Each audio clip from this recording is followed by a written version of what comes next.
Hi guys, मैं अजय कंबोज और इस वीडियो में हम बात करेंगे सेल्स टीम को बिल्ड करने के लिए, सेल्स स्टाफ को रिक्रूट करने के लिए। जो हमारा स्टेप 14 है, how to set up business guide का। एक नया बिजनेस शुरू करने के लिए आपको मल्टीटास्किंग होना पड़ सकता है। आपको एक से ज़्यादा डिपार्टमेंट हैंडल करने पड़ सकते हैं। तो सेल्स भी उनमें से ही एक है। आपको या आपके पार्टनर को, अगर कोई आपका पार्टनर है तो उनमें से किसी एक को सेल्स वाला पार्ट हैंडल करना पड़ सकता है। अगर आप सेल्स पार्ट को खुद हैंडल कर रहे हैं, आपका पार्टनर हैंडल कर रहा है, तो आप अकेले नहीं हैं। मोस्ट ऑफ ज़्यादातर स्मॉल बिजनेसेस के जो स्टार्टअप्स होते हैं, बिजनेस ओनर्स होते हैं, वो सेल्स वाला पार्ट खुद ही हैंडल करते हैं। जब आपका बिजनेस एक लेवल पे पहुंच जाता है, एक सर्टेन लेवल पे पहुंच जाता है, तो आप सेल्स पर्सन को भी रिक्रूट कर सकते हैं।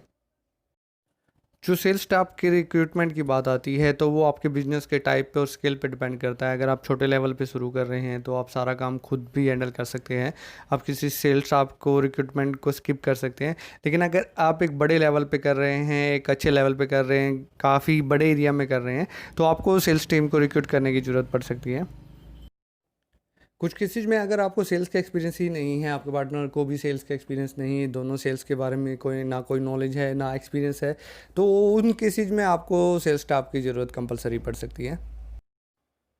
अगर आप सेल्स टीम को हायर करते हैं तो एक अच्छी सेल्स टीम आपके बिजनेस को एक्स्ट्रा ऑर्डिनरी रूप से बढ़ा देती है। लेकिन अगर आप गर्ल सिलेक्शन करते हैं तो एक तो वो आपके बिजनेस के एक्सपेंसेस को बढ़ाती है, और दूसरा वो कोई ज़्यादा बेनिफिट नहीं देती आपके बिजनेस को। इनिशियली लेवल पे आपको ये जान लेना बड़ा ज़रूरी है कि आपको सेल्स टीम की ज़रूरत है या नहीं है। एक्चुअली में आपको सेल्स पर्सन की ज़रूरत है या नहीं है। इस लेवल पे आपको सेल्स टीम को चुनने से पहले कुछ फैक्टर्स का ध्यान रखना है, कुछ क्वेश्चंस के आंसर ढूंढने हैं, तभी आप सेल्स टीम को रिक्रूट करिए। जिस बिजनेस मॉडल पे आप काम करना चाहते हैं, वहाँ पे सेल्स पर्सन की ज़रूरत पड़ती है या नहीं पड़ती है। सेल्स पर्सन की रिक्रूटमेंट बिजनेस मॉडल पे भी डिपेंड करती है। एग्जांपल के तौर पर अगर लेते हैं कि अगर आप ऑनलाइन बिजनेस करना चाहते हैं तो वहाँ पे आपको सेल्स पर्सन की ज़रूरत नहीं पड़ेगी।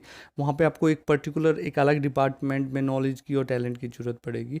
उसके अलावा अगर आप प्रिस्क्रिप्शन मार्केटिंग में आना चाहते हैं, जो हेल्थ केयर सेक्टर में, तो वहाँ पे आपको सेल्स पर्सन की ज़रूरत पड़ेगी, क्योंकि डॉक्टर से प्रिस्क्रिप्शन जनरेट कराने के लिए, बिजनेस को जनरेट करने के लिए आपको सेल्स पर्सन की ज़रूरत पड़ेगी। तो जो स्टाफ की रिक्वायरमेंट है, सेल्स स्टाफ की रिक्वायरमेंट है, वो बिजनेस मॉडल डिपेंडेंट होती है। अगर आपका बिजनेस है वो सेल्समैन आपको उस मॉडल में चाहिए भी, बिजनेस मॉडल में, तो भी क्या आपको रियलिटी में सेल्स पर्सन की ज़रूरत है या नहीं है। जो आपके बिजनेस का स्केल है, जो एक्सपेंड करना चाहते हैं, एक्सपेंशन कितना है, आपकी रिक्वायरमेंट है, वो सब हमें बताती है कि हमें सेल्स पर्सन की ज़रूरत है या नहीं है। तो केयरफुली हर चीज़ को ध्यान से देखिए, उनको एनालाइज करिए और ये डिसाइड करिए कि आपको सेल्स पर्सन की ज़रूरत है या नहीं है। एक फैक्टर ये भी रहता है कि आपको, या अगर आपको कोई पार्टनर है, उसको सेल्स को हैंडल करने की कैपेबिलिटी है या नहीं है। आपका जो बिज़नेस मॉडल है उसमें सेल्स वर्क की ज़रूरत है और आपको सेल्स का एक्सपीरियंस नहीं है, बिल्कुल भी नॉलेज नहीं है आपको, तो आपको वहाँ पे सेल्स पर्सन की रिक्रूटमेंट की ज़रूरत पड़ सकती है। अगर हम हेल्थ केयर सेक्टर में भी लगाते हैं, आप एक फार्मास्यूटिकल कंपनी शुरू करना चाहते हैं, आप प्रिस्क्रिप्शन जनरेट कराना चाहते हैं और आपको नहीं पता डॉक्टर्स को कैसे कन्वेंस करना है प्रिस्क्रिप्शन के लिए।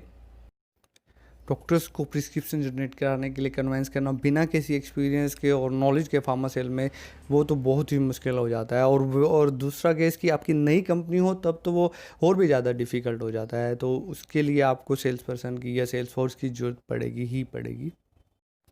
एक फैक्टर ये भी रहता है कि आप सेल्स पर्सन को या सेल्स टीम को अफोर्ड भी कर पाएंगे या नहीं कर पाएंगे। बिजनेस की स्टार्टिंग में एक्सपेंसेस को कंट्रोल में रखना और इन्वेस्टमेंट एक बहुत ही बड़ा क्रूशियल फैक्टर होता है। सेल्स वैसे तो रेवेन्यू से डायरेक्टली कनेक्टेड होता है, सेल्स से ही रेवेन्यू जनरेट होती है, प्रॉफिट और मार्जिन जनरेट होता है। लेकिन जो सेल्स स्टाफ होता है वो सबसे ज़्यादा पेड स्टाफ मेंबरों में से एक होता है। उसके अलावा उसके ट्रैवलिंग एक्सपेंसेस, डेली अलाउंसेस वगैरह भी कंपनी को कॉस्ट करते हैं, बिजनेस को कॉस्ट करते हैं। तो आपको ये ध्यान रखना बहुत ज़रूरी है कि आप इन एक्सपेंसेस को अफोर्ड कर सकते हैं या नहीं कर सकते हैं। आपका बिजनेस इतना जनरेट कर सकता है, इतना प्रॉफिट और मार्जिन आप बिजनेस से निकाल सकते हैं या नहीं निकाल सकते हैं। उसके बाद ही आपको सेल्स स्टाफ रिक्रूट करने के बारे में सोचना चाहिए। बिजनेस में आप ही वो पर्सन होते हैं जो अपनी सिचुएशन को रियलिटी में अंडरस्टैंड करते हैं, और कोई आपकी सिचुएशन को ज़्यादा आपसे बेटर अंडरस्टैंड नहीं कर सकता। तो आपको ही ये खुद डिसाइड करना है कि आपको सेल्स पर्सन की ज़रूरत है या नहीं है। आप खुद हैंडल कर सकते हो सेल्स वाला पार्ट या नहीं कर सकते, या आप जिस मॉडल में हैं वहाँ पे आपको सेल्स पर्सन की ज़रूरत है या नहीं है। उसके बाद आप डिसाइड कर सकते हैं कि आपको सेल्स पर्सन की ज़रूरत है या नहीं है। उम्मीद करते हैं ये इन्फॉर्मेशन आपको अच्छी लगी होगी। Thanks for watching.